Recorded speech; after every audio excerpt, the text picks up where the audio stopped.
வரம் கேட்டு வருகின்றேன் இறைவா. என் குரல் கேட்டு அருளாயும் தலைவா.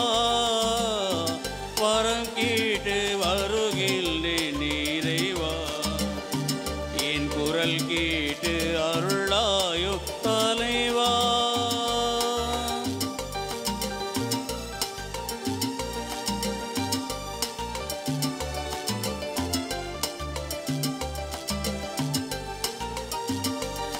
பகை சூழும் இதயத்து சுவரை எல்லாம் என் பாசத்தால் தகர்க்கின்ற வரம் கேட்கின்றேன். பகை சூழும் இதயத்து சுவரை எல்லாம் என் பாசத்தால் தகர்க்கின்ற வரம் கேட்கின்றேன்.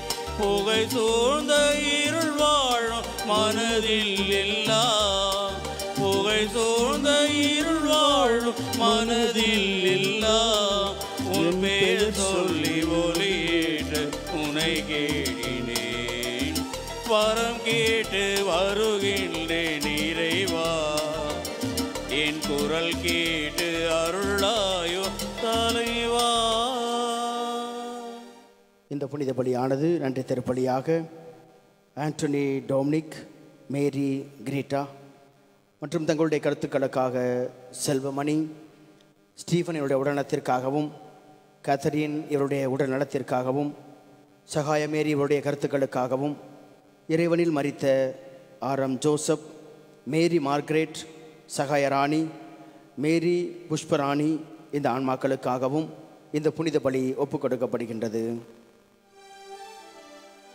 தந்தை மகன் தூய ஆவியாரின் பெயராலே நம் ஆண்டவராகிய இயேசு கிறிஸ்துவின் அருளும் கடவுளின் அன்பும் தூய ஆவியாரின் நட்புறவும் உங்கள் அனைவரோடும் இருப்பதாக. உம் ஆன்மாவோடும் இருப்பதாக. இறைமகன் இயேசு கிறிஸ்து நம் பாவங்களிலிருந்து நம்மை மன்னித்து நாம் இழந்தவற்றை எல்லாம் மீண்டும் நாம் பெற்றுக்கொள்ளும்படியாகவும், அவருடைய பரிசுத்த திரு இரத்தத்தினால் அவருடைய மரணத்தினால் நமக்கு வாழ்வு கொடுக்கும்படியாக அவர் வந்திருக்கிறார். எனவே இறைவனுடைய மன்னிப்பை பெற இந்த புனித பலி நம் ஒவ்வொருவரையும் அழைக்கிறது. இந்த புனித பலி வழியாக இறை அருளையும் இறைவனுடைய மன்னிப்பையும் நாம் பெற்று செல்லவும் நமது பாவங்கள், குற்றங்கள், குறைகள், பலவீனங்களை எண்ணி பார்ப்போம், மன வருந்துவோம். இந்த புனித பலியிலே தகுதியான முறையிலே நாம் பங்கு பெறுவோம். எல்லாம் வல்ல இறைவனிடமும் சகோதர சகோதரிகளே உங்களிடமும் நான் பாவி என்று ஏற்றுக்கொள்கிறேன். ஏனெனில் என் சிந்தனையாலும் சொல்லாலும் செயலாலும் கடமையில் தவறியதாலும் பாவங்கள் பல செய்தேன். என் பாவமே, என் பாவமே, என் பெரும் பாவமே. ஆகையால் எப்பொழுதும் கன்னியான புனித மரியாளையும் வானதூதர் புனிதர் அனைவரையும் சகோதர சகோதரிகளே உங்களையும் நம் இறைவனாகிய ஆண்டவரிடம் எனக்காக வேண்டிக் கொள்ள மன்றாடுகிறேன். எல்லாம் வல்ல இறைவன் நம் மீது இரக்கம் வைத்து நம் பாவங்களை மன்னித்து நம்மை நிலை வாழ்விற்கு அழைத்து செல்வாராக.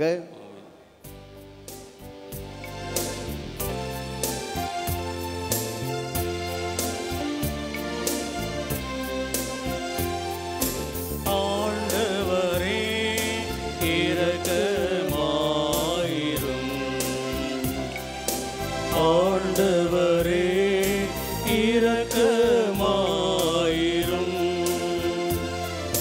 கிறிஸ்துவே இரக்கமாயிரும். கிறிஸ்துவே இரக்கமாயிரும். ஆண்டவரே இரக்கமாயிரும். ஆண்டவரே இரக்கமாயிரும். மன்றாடுவோமாக. இறைவா, சொல்லற்கரிய உமது அருளாலும் எல்லா ஆசிகளாலும் நாங்கள் செல்வராக்கப்பட்டுள்ளோம். இவ்வாறு பழமையிலிருந்து நாங்கள் புதுமைக்கு மாறுவதன் வழியாக விண்ணரசின் மாட்சிக்கு எங்களையே தயார் செய்வோமாக. உம்மோடு தூய ஆவியாரின் ஒன்றிப்பில் இறைவனா என்றென்றும் வாழ்ந்து ஆட்சி செய்கின்ற அவர் வழியாக உம்மை மன்றாடுகின்றோம்.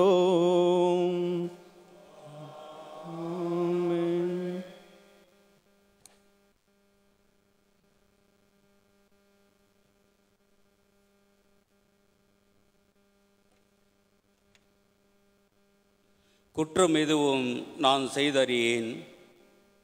ஆயினும் இதோ நான் சாக வேண்டியிருக்கிறது.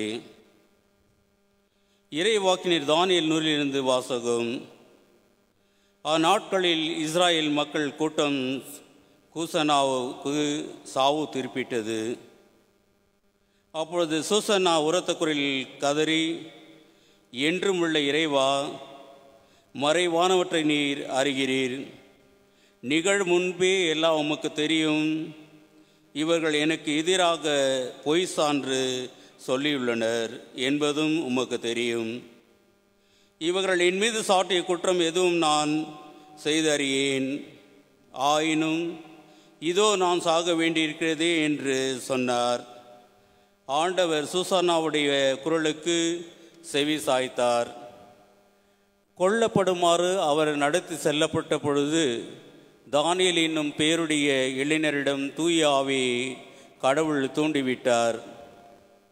தானியேல் உரத்த குரலில், இவருடைய இரத்த பழியில் எனக்கு பங்கில்லை என்று கத்தினார்.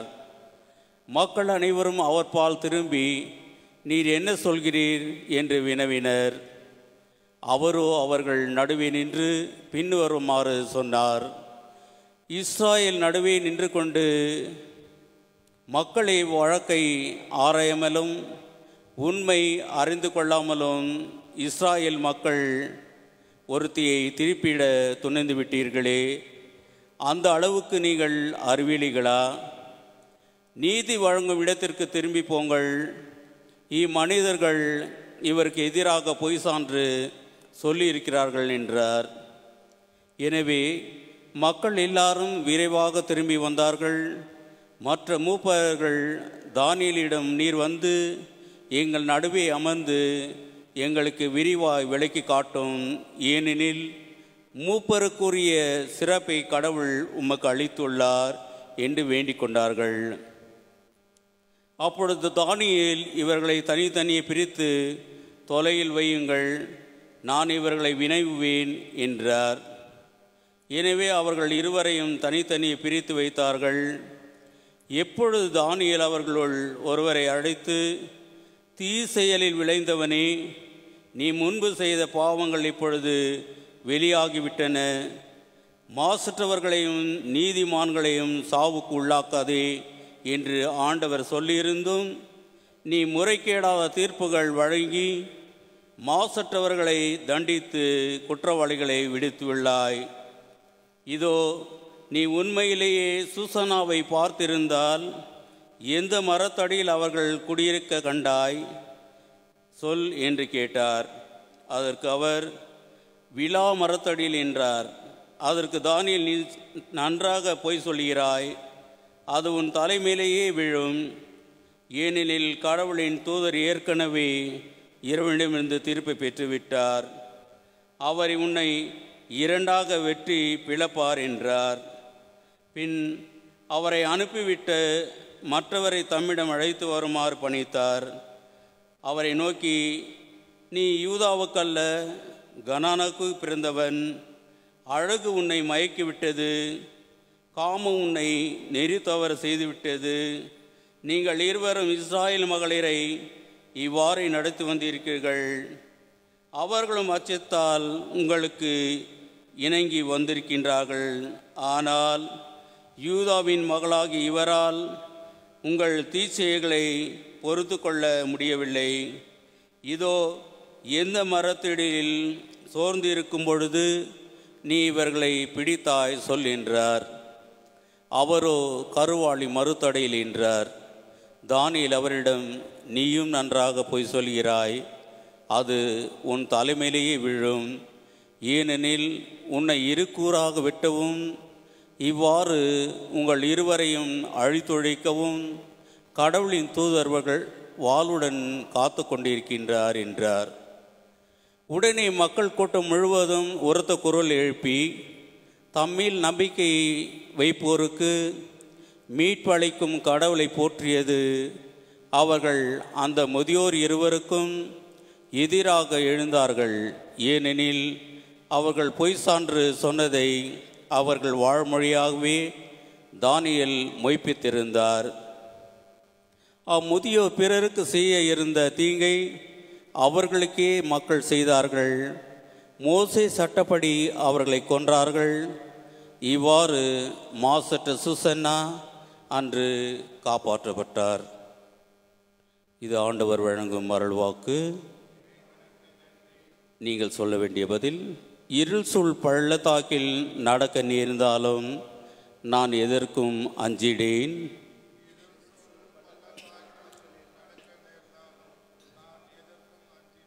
ஆண்டவரே என் நாயர், எனக்கு ஏதும் குறையில்லை.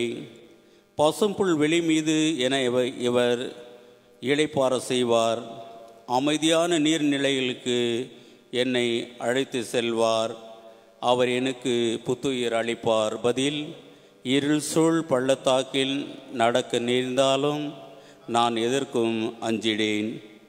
தம் பெயர்க்கேற்ப என்னை நீதி வழி நடத்திடுவார். மேலும் சாவின் இருள் சூழ் பள்ளத்தாக்கில் நடக்க நேர்ந்தாலும் நீர் என்னோடு இருப்பதால் எத்தீங்கிற்கும் அஞ்சிடேன். கோலும் நெடுங்கழியும் என்னை தேற்றும். பதில்: இருள் சூழ் பள்ளத்தாக்கில் நடக்க நேர்ந்தாலும் நான் எதற்கும் அஞ்சிடேன். என்னுடைய எதிரிகளின் கண்முன்னே எனக்கு ஒரு விருந்தினை ஏற்பாடு செய்கின்றீர். என் தலையில் நறுமலம் தைலம் பூசுகின்றீர். எனது பாத்திரம் நிரம்பி வழிகின்றது. பதில்: இருள் சூழ் பள்ளத்தாக்கில் நடக்க நேர்ந்தாலும் நான் எதற்கும் அஞ்சிடேன். உண்மையாகவே என் வாழ்நாள் எல்லாம் அருள் நலமும் பேரன்பும் என்னை படைசூழ்ந்து வரும். நானும் ஆண்டவரின் இல்லத்தில் நெடுநாள் வாழ்ந்திருப்பேன். பதில்: இருள் சூழ் பள்ளத்தாக்கில் நடக்க நேர்ந்தாலும் நான் எதற்கும் அஞ்சிடேன். அனைவரும் ஆயந்த மந்தை காப்பது போல ஆண்டவர் நம்மை காக்கின்றார்.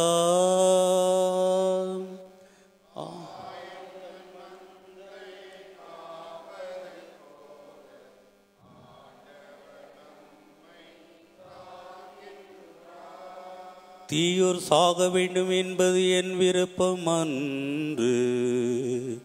ஆனால் தீயோர் நம் வழிகளின்றி திரும்பி வாழ வேண்டும் என்பதே என் விருப்பம் என்கின்றார் ஆண்டவர். ஆயந்தம் மந்தை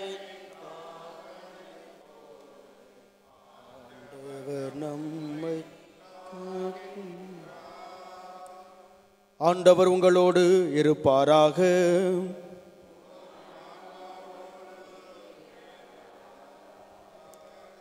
யோவான் எழுதிய தூய நற்செய்தியிலிருந்து வாசகம்.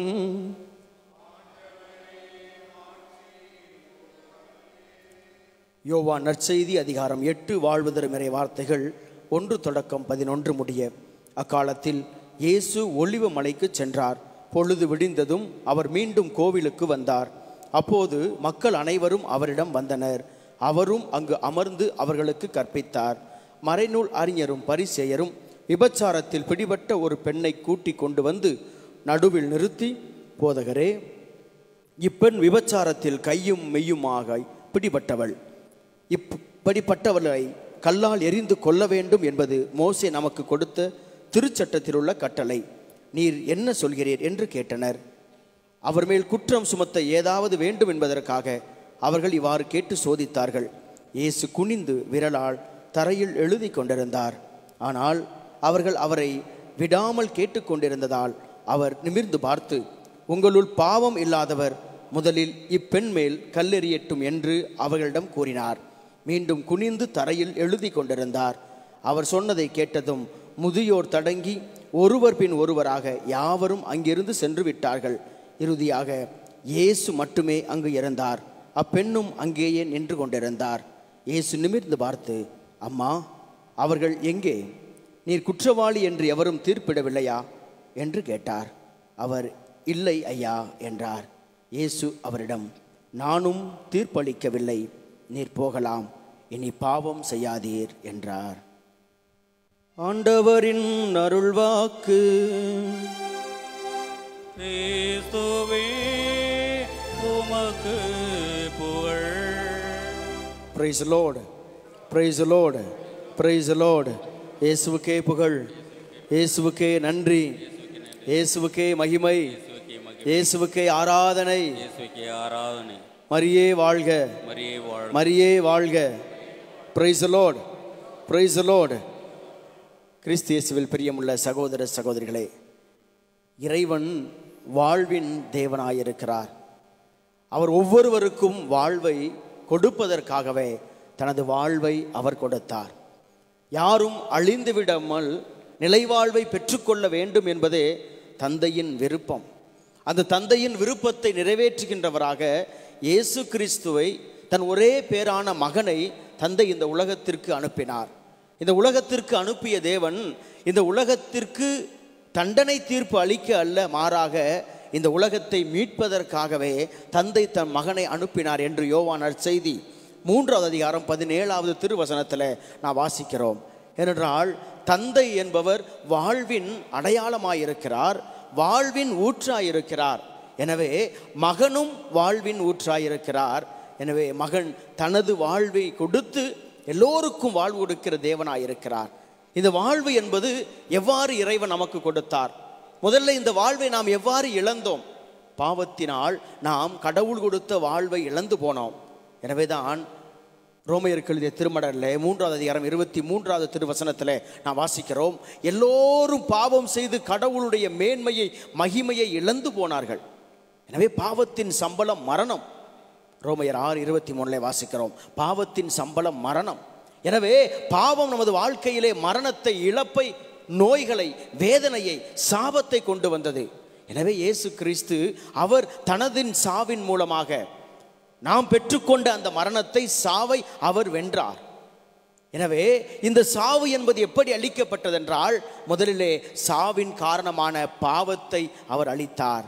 நம் பாவங்களை அவர் தன் மீது சுமந்து கொண்டார்.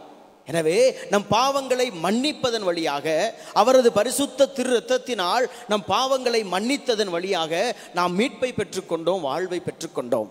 எனவேதான் தன்னை தேடி வந்த எல்லோருக்கும், அது எவ்வளவு பெரிய பாவியாக இருந்தாலும் சரி, இறைவன் மன்னிக்கிற தேவனாயிருக்கிறார். கடவுள் எவரையும் அவர்கள் பாவத்தை வைத்து பார்ப்பதில்லை.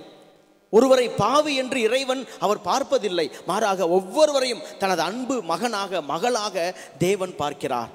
தேவனுடைய பார்வை நமது பார்வைகளை விட மேலானது, வேறுபட்டது. ஏனென்றால் நமது மனித பார்வைகள் எல்லாம் வித்தியாசமானவை. ஒரு மனிதரை அவருடைய குறைகளை வைத்தோ, அல்லது அவருடைய பாவத்தை வைத்தோ, அல்லது அவருடைய வாழ்க்கை நிலையை வைத்தோ நாம் தீர்ப்பிடுகிறோம், அவர்களை நாம் கணக்கிடுகிறோம். ஆனால் தேவன் நம்மை பார்க்கிற விதம் வேறு விதமானது. அவர் நம்மை பாவியாய் பார்ப்பதில்லை. ஒரு பாவியை, விபச்சாரத்தில் பிடிபட்ட ஒரு பெண்ணை ஆண்டவரிடம் கொண்டு வருகிறார்கள். அவர்களுக்கு 2 நோக்கம். முதல் நோக்கம் என்னவென்றால், இந்த பெண்ணுக்கு தண்டனை கொடுப்பது என்பதை விட இயேசு கிறிஸ்துவை எவ்வாறாவது நாம் சிக்க வைக்க வேண்டும், அவரை எவ்வாறாவது நாம் கொல்லுவதற்கு ஒரு வழி, நமக்கு ஒரு காரணம் தேவை. அதுதான் அவருடைய நோக்கம். அவருடைய நோக்கம் அதுதான். ஏனென்றால் அவர்களுக்கு தெரியும், விபச்சாரத்தில் பிடிபட்ட பெண்ணை கல்லால் எறிந்து கொள்ள வேண்டும் என்பது மோசையின் சட்டம். அது அவர்களே செய்து விடலாம். ஆனால் அவர்கள் நோக்கம் அது அல்ல. மாறாக இயேசுவை எவ்வாறு இந்த சூழ்ச்சியிலே மாட்ட வைக்கலாம், அவரை கொல்லுவதற்காக, அவரை துளைப்பதற்காக, அவருக்கு மரண தண்டனை கொடுப்பதற்காக ஏதாவது ஒரு காரணத்தை அவர்கள் தேடிக்கொண்டு வந்தார்கள். இந்த மகளை தேடிக்கொண்டு ஆண்டவரிடம் அழைத்து வருகிறார்கள். ஆண்டவர் இயேசு கிறிஸ்து, இவர் ஒரு பெரிய போதகர், என்ன சொல்ல போகிறார்? ஒருவேளை கல்லால் எறிந்து கொள்ள வேண்டாம் என்று மன்னித்தார் என்றால், இவர் மோசே சட்டத்தை மீறுகிறார் என்று இவரை குற்றம் சாட்டி விடலாம் என்று நினைத்தார்கள். அல்லது இவரை கல்லால் எறிந்து கொன்று விடுங்கள் என்று சொன்னால், ஒரு மனித தன்மையற்றவராக, ஏழை எளியவர்களின் பாவிகளினுடைய போதகர் என்று தன்னை சொல்லிக் கொள்கிறவர் ஒரு பெண்ணை கொன்றுவிட்டாரே என்று கொலை குற்றம் சாற்றலாம். எனவே அவர்கள் இந்த ஒரு தவறான எண்ணத்தோடு, குற்றம் சாற்றுகின்ற எண்ணத்தோடு ஆண்டவரிடம் அவர்கள் வருகிறார்கள். ஆண்டவர் இயேசு கிறிஸ்து ஒன்றும் சொல்லாமல் குனிந்து தரையிலே எழுதி கொண்டிருக்கிறார். தரையிலே எழுதி கொண்டிருப்பது என்பது ஒரு ரெக்கார்டு எழுதுவது, அதாவது ஒருவரை பற்றி எழுதி வைப்பது, வரலாறு எழுதுவது. எனவே தான் அறிஞர்கள் சொல்கிறார்கள், இயேசு அங்கு வந்தவர்களின் பாவத்தை எழுதி கொண்டிருந்தார் என்று. எனவே ஆண்டவர் சொல்கிறார், இதோ உங்கள் மீது குற்றமில்லை என்றால் குற்றமில்லாத ஒருவர் இந்த பெண் மீது கல்லெறியட்டும். குற்றமே இல்லாத ஒருவர். ஏன் தெரியுமா? ஒரு பெண்ணை விபச்சாரத்தில் பிடிபட்ட பெண் என்று கொண்டு வருகிறார்கள். அந்த பெண்ணோடு விபச்சாரம் செய்த ஆண் எங்கே? பெண்ணோடு விபச்சாரம் செய்ததற்காக குற்றம் என்றால் இந்த பெண்ணோடு விபச்சாரம் செய்த ஆண் மகன் எங்கே? ஆண்டவருடைய மறைமுக கேள்வி அதுதான். ஒரு பெண் விபச்சாரத்தில் பிடிபட்டாள் என்றால் அவளோடு அந்த விபச்சாரம் செய்த ஆண் மகன் எங்கே? கடவுளுடைய கேள்வி அங்கே இருக்கிறது. எனவே தான் இவ்வாறு கேட்கிறார், உங்களில் பாவம் இல்லாதவன் கல்லெறியட்டும். ஏனென்றால் இயேசுவுக்கு தெரியும், இந்த மகளோடு பாவம் செய்தவர்களே நீங்கள் தான், இந்த மகளை பாவத்திற்கு உட்படுத்தியவர்களே நீங்கள் தான். எனவே அவர்கள் ஒருவர் கூட அங்கு இல்லை. ஒருவர் கூட தெரியும் அவர்களுக்கு அவர்கள் பாவிகள் என்று. எனவே தான் ஆண்டவர் சொல்கிறார், தீர்ப்பிடாதீர்கள். மத்தேயு நற்செய்தி 7வது அதிகாரத்திலே வாசிக்கிறோம், தீர்ப்பிடாதீர்கள், நீங்கள் தீர்ப்புக்குள்ளாக மாட்டீர்கள். தந்தை தீர்ப்பளிக்கின்ற அதிகாரத்தை தந்தை மட்டுமே வைத்திருக்கிறார், அதை மகனுக்கு கொடுத்திருக்கிறார். தந்தை எவரையும் தீர்ப்பு கொடுக்க மாட்டார், எனவே மகன் எவருக்கும் தீர்ப்பு கொடுக்க மாட்டார். எனவே நம்மை கடவுளே நம்மை தீர்ப்பிடாத பொழுது நீங்களும் நானும் யார்? நீங்களும் நானும் யார்? பிறரை பற்றி பாவி அல்லது மோசக்காரன் அல்லது குடிகாரன் அல்லது இவள் கெட்டவள் என்று சொல்வதற்கு நீங்களும் நானும் யார்? நாம் ஒருவரை தீர்ப்பிடுகின்ற பொழுது, குற்றவாளி என்று சொல்கின்ற பொழுது நமக்கு நாமே தீர்ப்பை இட்டுக் கொள்கிறோம். சொல்லுவாங்கல்ல, சேர அள்ளி தலையில் போட்டுக்கிறதுன்னு சொல்லுவாங்க, தீயை அள்ளி உடம்புல போட்டுக்கிறதுன்னு சொல்லுவாங்க. அதை தான் நாம் செய்கிறோம். நாம் பிறரை குற்றவாளி பாவிகள் என்று நாம் தீர்ப்பிடுகின்ற பொழுது நமக்கு நாமே நரகத்தை சம்பாதித்துக் கொள்கிறோம். தீர்ப்பிடாத தேவன் எவரையும் தீர்ப்பிடுவதில்லை. முதல் வாசகத்தில் கூட ஒரு நீதிமானான கடவுளுக்கு பயந்து வாழ்ந்த ஒரு பெண்ணின் மீது விபச்சார குற்றம் சாட்டினார்கள். ஆனால் தேவனுடைய ஆவியானவர் தானியேல் இளைஞனை இயக்குகிறது. தேவ ஆவியானவர் அந்த இளைஞனை இயக்குகிறார். இயக்கி அந்த பெண் நீதிமான். ஏனென்றால் ஒரு பெண்ணை குற்றம் சாட்டுவதற்கு 2 சாட்சிகள் தேவை. அங்கு 2 நிற்கிறார்கள். இந்த பெண்ணுக்கு வேறு வழி இல்லை, தான் நிரபராதி என்று நிரூபிப்பதற்கு வழியே இல்லை. எனவே கடவுளை நோக்கி கதறுகிறார், கடவுளை நோக்கி கூப்பிடுகிறார். சீராக் புத்தகத்தை 35:17 வாசிக்கிறோம், நீதிமான்களினுடைய ஜெபங்கள் மேகத்தை துளைத்து கொண்டு செல்லும், கடவுளை அதை அடைவது வரை அந்த ஜெபம் விடுவதில்லை. எனவே இந்த மகள் கடவுள் மீது நம்பிக்கை கொண்டு கடவுள் பயத்தோடு வாழ்ந்த இந்த சூசானா என்ற மகள் ஆண்டவரை நோக்கி கதறுகிறாள், நீர் மட்டும்தான் எனக்கு நீதி கொடுக்க முடியும்.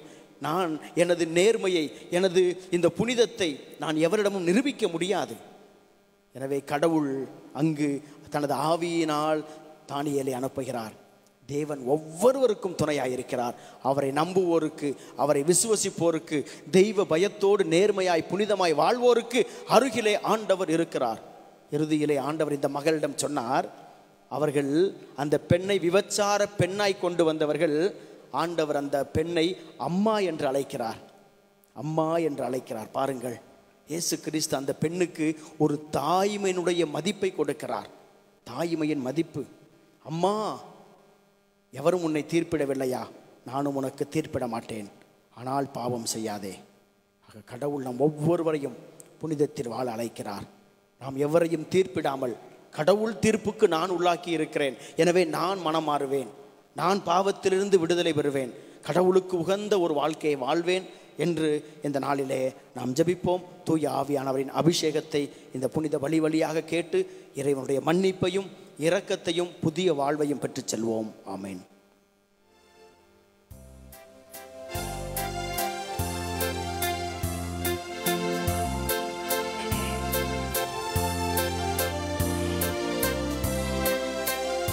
என்னை காணிக்கையாக உங்கள் பீடத்தில் தந்தே, என்றும் தேசமும் உம் செயல்கள் உலகினில் காண, என்னை காணிக்கையாக தந்தே, பொன்னல்ல பொருள் பரிவு பிற தேவையாவையுமே பொன்னல்ல பொருளல்ல நீ கேட்பது புனிதம் பரிவு பிற தேவையாவையுமே எந்த சுயநலம் உரிய எந்த வல்லமை நிறைய என்னை காணிக்கையாக தந்தே. சகோதர சகோதரி, என்னுடையது உங்களுடையமான புனித பலி எல்லா வல்ல இறைவனுக்கு ஏற்றதாகும்படி மன்றாடுங்கள். நம் ஆண்டவர் தம திருப்பின் புகழ்ச்சிக்காகவும் மகிமைக்காகவும் நம்ம நன்மைக்காகவும் தம திருச்சபையினத்தின் நலனுக்காகவும் உமது கனியின் பலியிட்டுள்வாராகும்.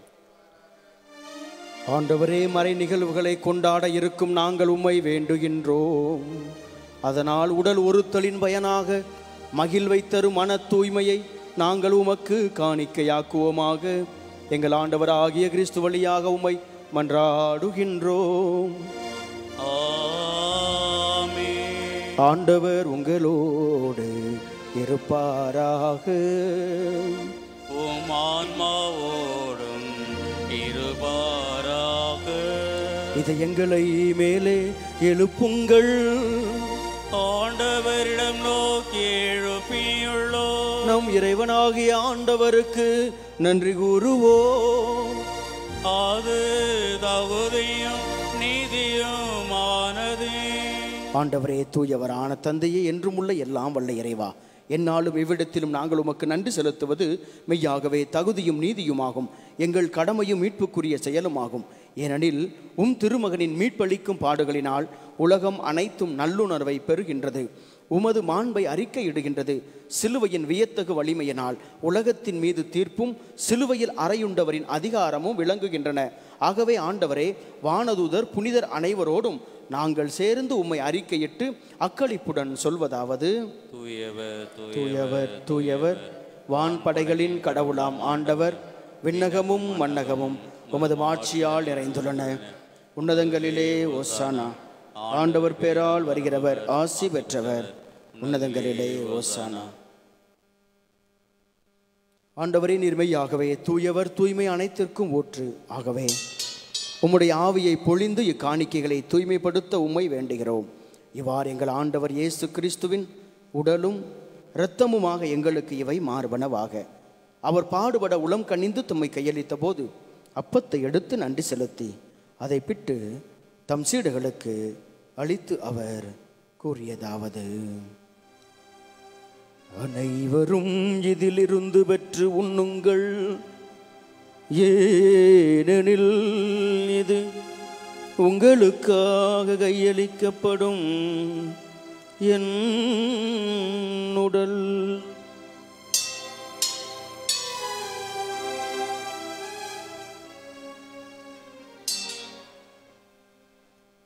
அவ்வண்ணமே இரவு விருந்தை அருந்திய பின் கிண்ணத்தையும் எடுத்து மீண்டும் உமக்கு நன்றி கூறி தம் சீடர்களுக்கு அளித்து அவர் கூறியதாவது: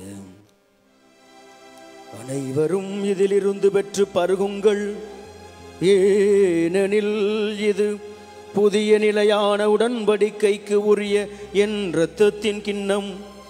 இது பாவ மன்னிப்புக்கென்று உங்களுக்காகவும் பலருக்காகவும் சிந்தப்படும். இதை என் நினைவாக செய்யுங்கள்.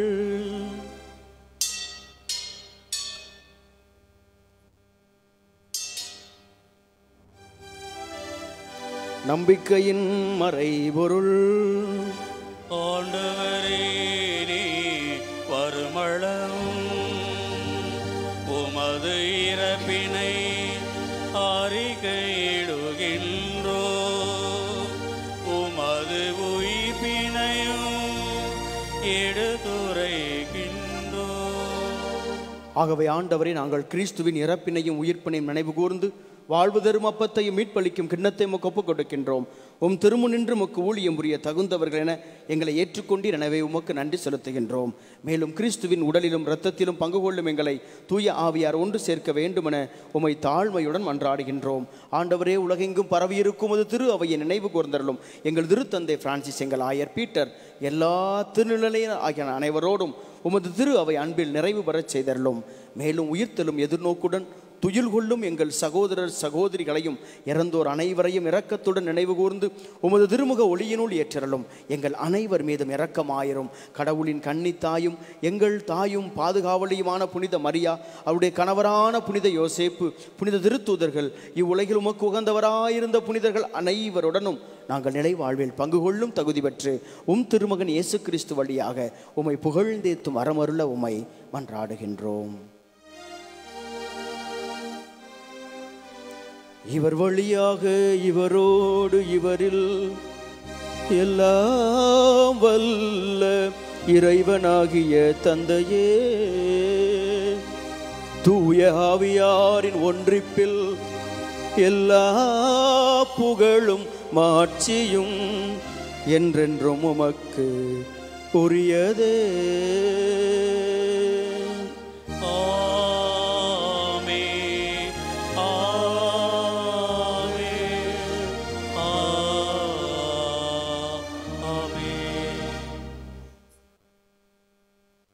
மீட்பரின் கட்டளையால் கற்பிக்கப்பட்டு இறைபடிப்பினால் பயிற்சி பெற்ற நாம் எவரையும் தீர்ப்பிடாமல் நாம் இறைவனுடைய இரக்கத்தையும் மன்னிப்பையும் பெற இந்த வேளையிலே இறைவனுடைய ஜபத்தை சொல்லி நாம் மன்றாடுவோம். விண்ணுலகில் இருக்கிற எங்கள் தந்தையே, உமது பெயர் தூயது என போற்ற பெறுக. உமது ஆட்சி வருக. உமது திருவுளம் விண்ணுலகில் நிறைவேறுவது போல மண்ணுலகிலும் நிறைவேறுக. எங்கள் அன்றாட உணவை இன்று எங்களுக்கு தாரும். எங்களுக்கு எதிராக குற்றம் செய்வோரை நாங்கள் மன்னிப்பது போல எங்கள் குற்றங்களை மன்னியும். எங்களை சோதனைக்கு உட்படுத்தாதேயும், தீமையிலிருந்து எங்களை விடுவித்தரலும். ஆண்டவரே, தீமை அனைத்திலிருந்தும் எங்களை விடுவித்து எங்கள் வாழ்நாளில் அமைதியை கனிவுடன் அருள உம்மை மன்றாடுகின்றோம். உமது இரக்கத்தின் உதவியால் நாங்கள் பாவத்திலிருந்து எப்போதும் விடுதலை பெற்று யாதொரு கலக்கமும் பயமும் அச்சமும் இன்றி நலமாயிருப்போமாக. நாங்கள் எதிர்நோக்கி இருக்கும் பேரின்பத்துக்காகவும் எம்மீட்பராகிய இயேசு கிறிஸ்துவின் வருகைக்காகவும் காத்திருக்கின்றோம். ஏனெனில் ஆட்சியும் வல்லமையும் ஆட்சியும் என்றுமது. ஆண்டவரே இயேசு கிறிஸ்துவே, அமைதியை உங்களுக்கு விட்டு செல்கிறேன், என் அமைதியையே உங்களுக்கு அளிக்கிறேன் என்று திருத்தூதர்களுக்கு மொழிந்தீரே. எங்கள் பாவங்களை பாராமல் உமது திரு அவையின் நம்பிக்கையை கண்ணோக்கி உமது திருவுளத்துக்கு ஏற்ப அதற்கு அமைதியையும் ஒற்றுமையும் அளித்தருள்வீராக. என்றென்று வாழ்ந்து ஆட்சி செய்கின்றவர் நீரே. ஆமென். ஆண்டவருடைய அமைதி உங்களோடு என்றும் இருப்பதாக.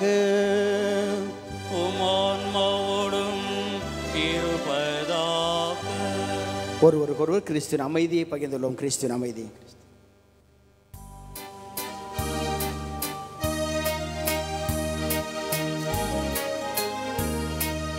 உலகின் பாவம் போக்குகின்ற இறைவனின் செம்மறி, என்மேல் இரக்கம் வையும். உலகின் பாவம் போக்குகின்ற இறைவனின் செம்மறி, என்மேல் இரக்கம் வையும். உலகின் பாவம் போக்குகின்ற இறைவனின் செம்மறி, எமக்கு அமைதி தந்தருளும் தந்தருளும் தந்தருளும். இதோ இறைவனின் செம்மறி, இதோ உலகின் பாவங்களை போக்குகிறவர், நம் பாவங்களுக்கு ஏற்ப நம்மை தண்டியாதவர், நமக்கு தண்டனை தீர்ப்பு வழங்காதவர்.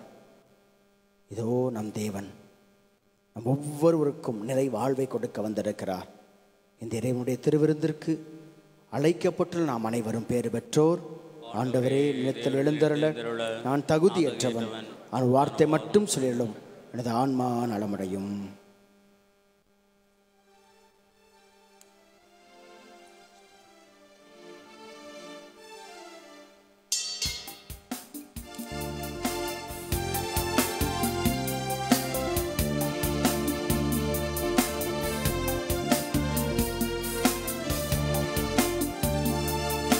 தேடி வந்த தெய்வம் இயேசு, என்னை தேடி வந்த தெய்வம் இயேசு.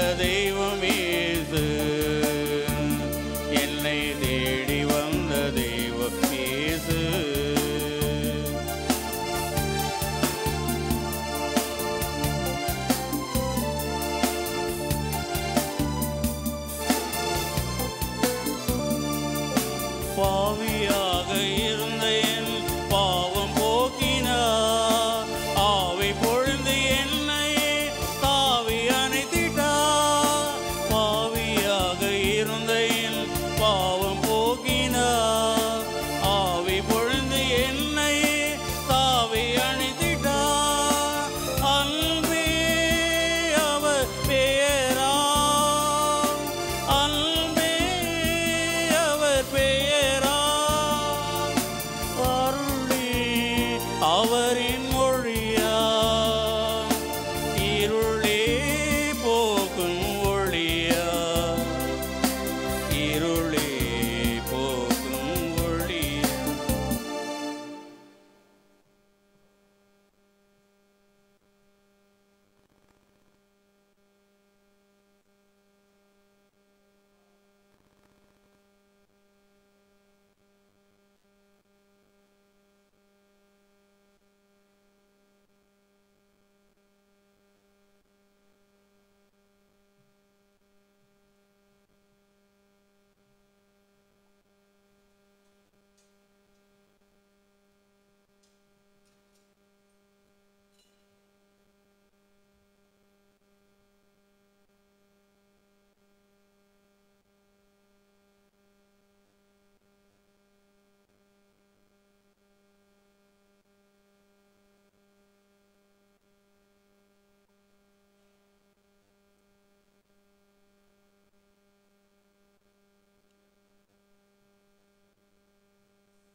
நன்றி கூறி மன்றாடுவோமாக.